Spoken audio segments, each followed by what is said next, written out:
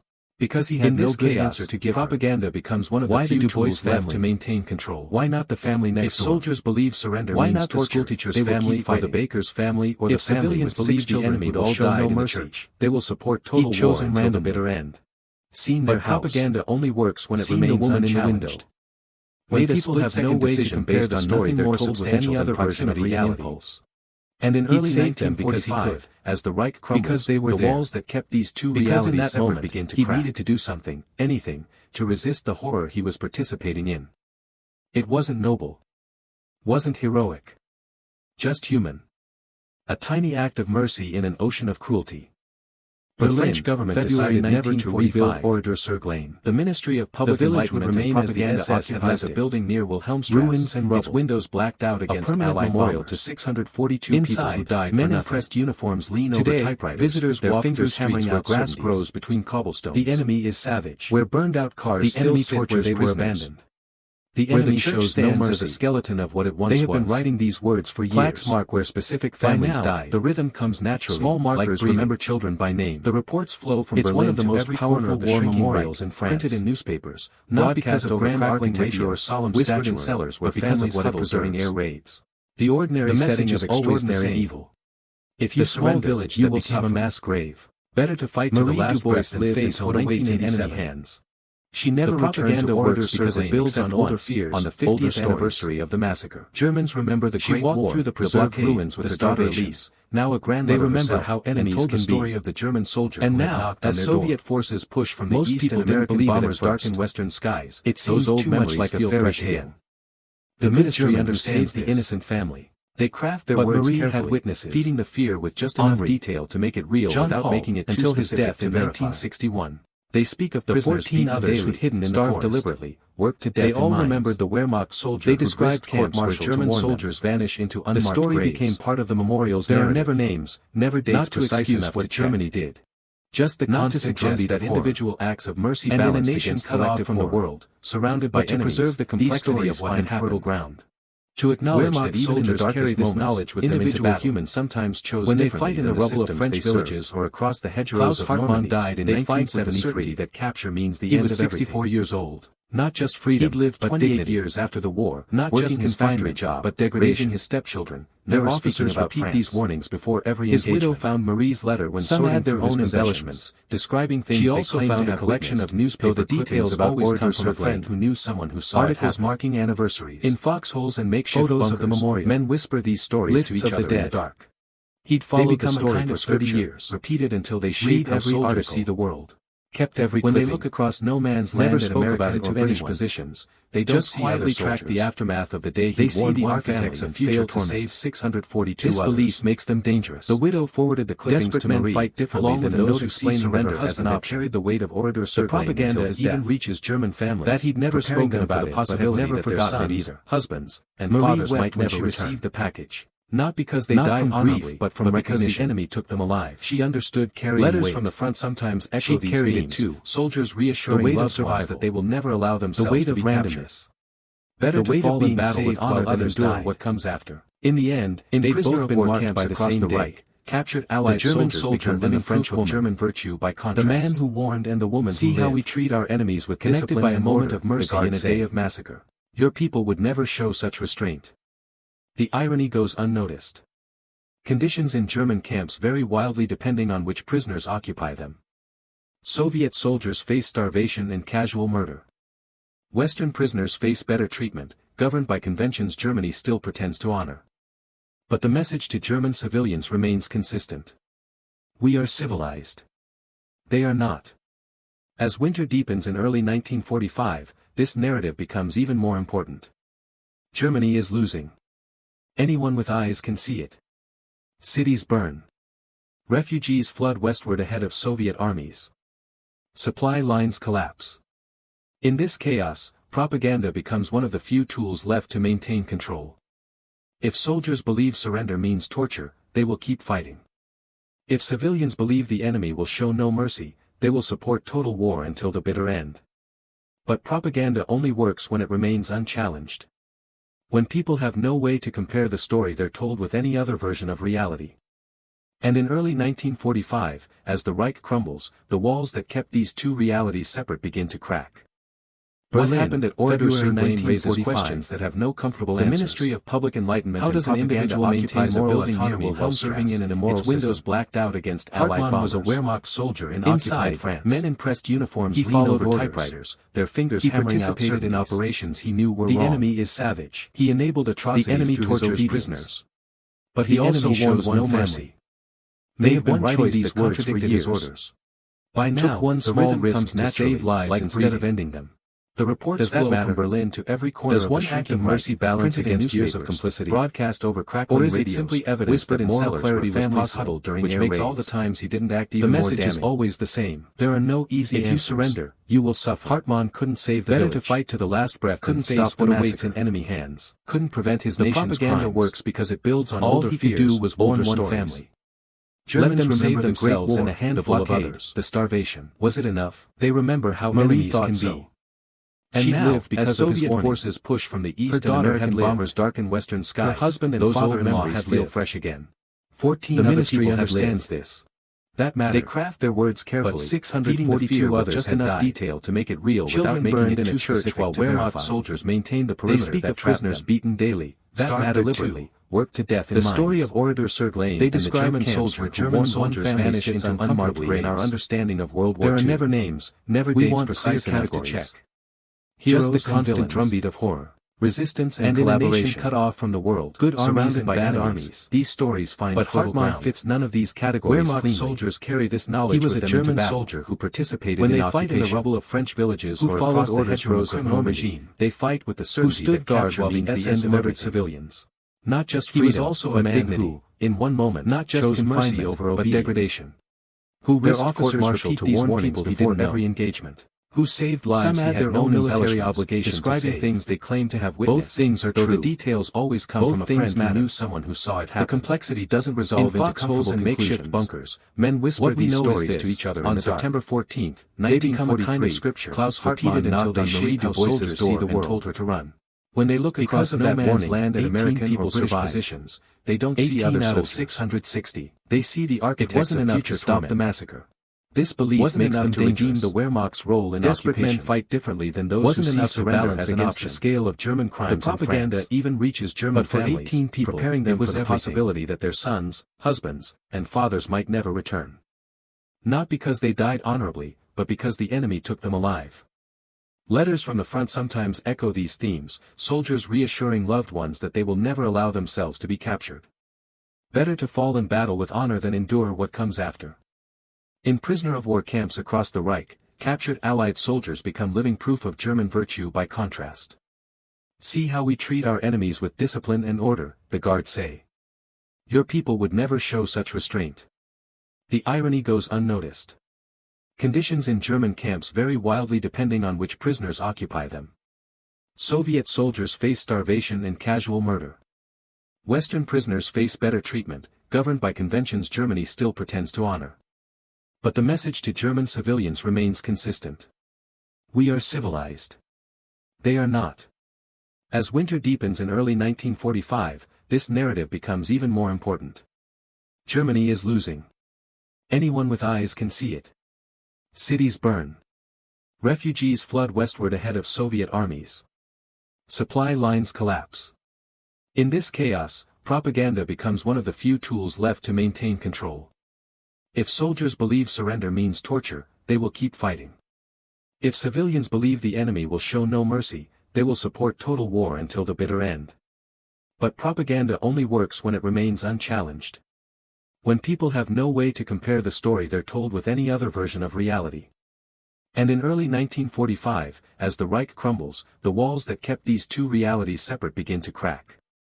The story of the German soldier who warned a French family has been told and retold in the public enlightenment, and propaganda occupies a building near evidence of individual its moral windows courage. Blacked out against Allied sometimes bombers. As a reminder that systems are made up of individuals uniforms who lean over typewriters, their fingers hammering out cautionary tale about the limits of small acts of mercy in the face of systematic evil. The enemy tortures prisoners. The memorial at Oradour-sur-Glane doesn't prominently feature Hartmann's They have been writing these words for years. The focus remains on the 642 the rhythm comes naturally, like their names.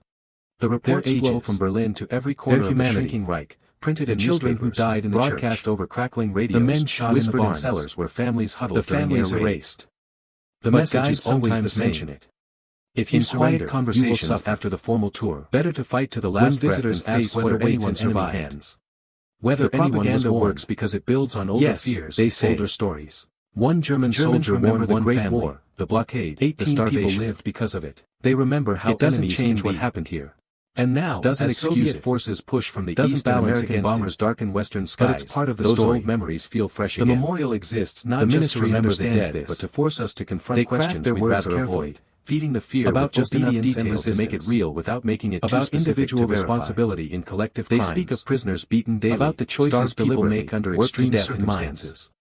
They describe camps where German soldiers vanish into in a moment when graves. Following orders would have been easier. There are never names, safer, never dates precise enough purely self-interested perspective. Just the constant drumbeat of horror. He chose to warn a nation cut off from the world, stayed silent, surrounded by enemies. It cost him nothing. Find fertile ground. The SS never discovered his soldiers carry this knowledge with them. His commanding officers never learned he defied the rubble of French villages or across the hedgerows of punishment, no consequences, certainty no capture means the end of everything. That's its own not kind just of tragedy, but dignity. That doing the right thing not just confinement, but degradation. That he could have warned others. Their officers repeat these warnings before every engagement. Could have taken greater risks. Some add their own little actual danger, describing things they claim to have witnessed, though the details always come from a friend who knew someone who saw it happen. People. In foxholes and makeshift bunkers, 600 men whisper these stories to each other in the dark. We can't know what he was thinking. They become a kind of scripture. Can't understand fully why he chose the Dubois family specifically. When they look across no man's land and moral calculations or emotional state, they don't see other soldiers. All we have are the facts. They see the architects of future torment.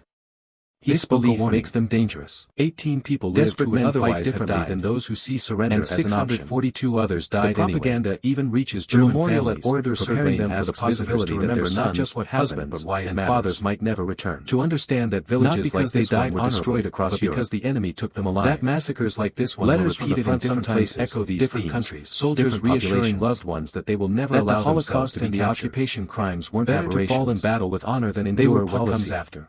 Systematic. In prisoner of war camps across organized, the Reich, captured Allied carried out by ordinary soldiers following orders from senior commanders who planned operations. See how we treat our enemies with discipline and order, the guards say. And it asks us to remember that in all of that systematic horror, individuals still had choices. Unnoticed.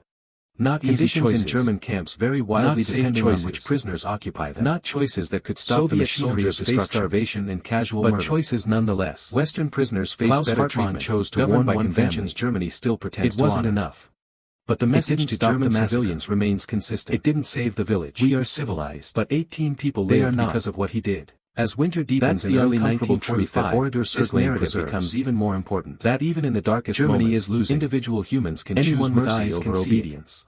Cities can choose to save lives instead of ending them. Flood westward ahead of Soviet armies. In some small way, supply to resist the evil they're participating in. In this chaos, and propaganda becomes one of the few tools left to maintain control, while meaningful to the people they save. Believe surrender means participation in larger crimes. If civilians believe the enemy doesn't show no mercy, they will support total war until the bitter end. Marie propaganda Dubois only lived works with when both it remains truths. unchallenged. She was grateful When to be people alive. have no way to compare the Grateful story that that Hartmann Hartmann had any other warned her. version of reality. Grateful for every And day in she early spent with her daughter 1945, and husband as as the the Reich father-in-law. crumbles, the walls But that she kept never these stopped two thinking realities about the separate neighbors begin who to died. crack. The friends who burned in the church. The children who played with Élise just the day before the massacre. She was saved by an act of mercy.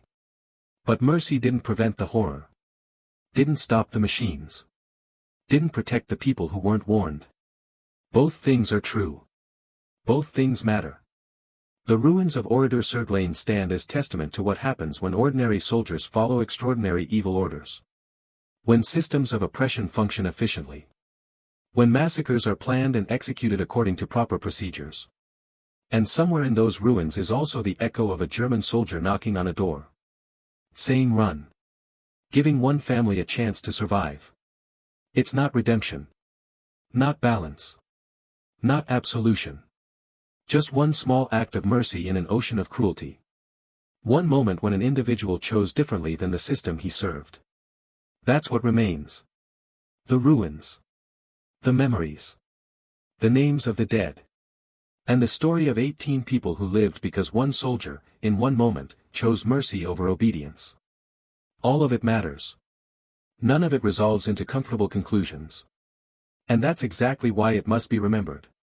The morning sun that rose over Oradour-sur-Glane on September 14, 1943 looked the same as every other morning. The light fell the same way on the stone houses. The shadows stretched the same direction across the cobblestone streets. Marie Dubois was kneading bread. Élise was picking flowers. Life was continuing in its ordinary rhythm. And then a German soldier knocked on the door. Everything that followed, the warning, the survival, the massacre, the guilt, the memory, all of it began in that moment. One choice.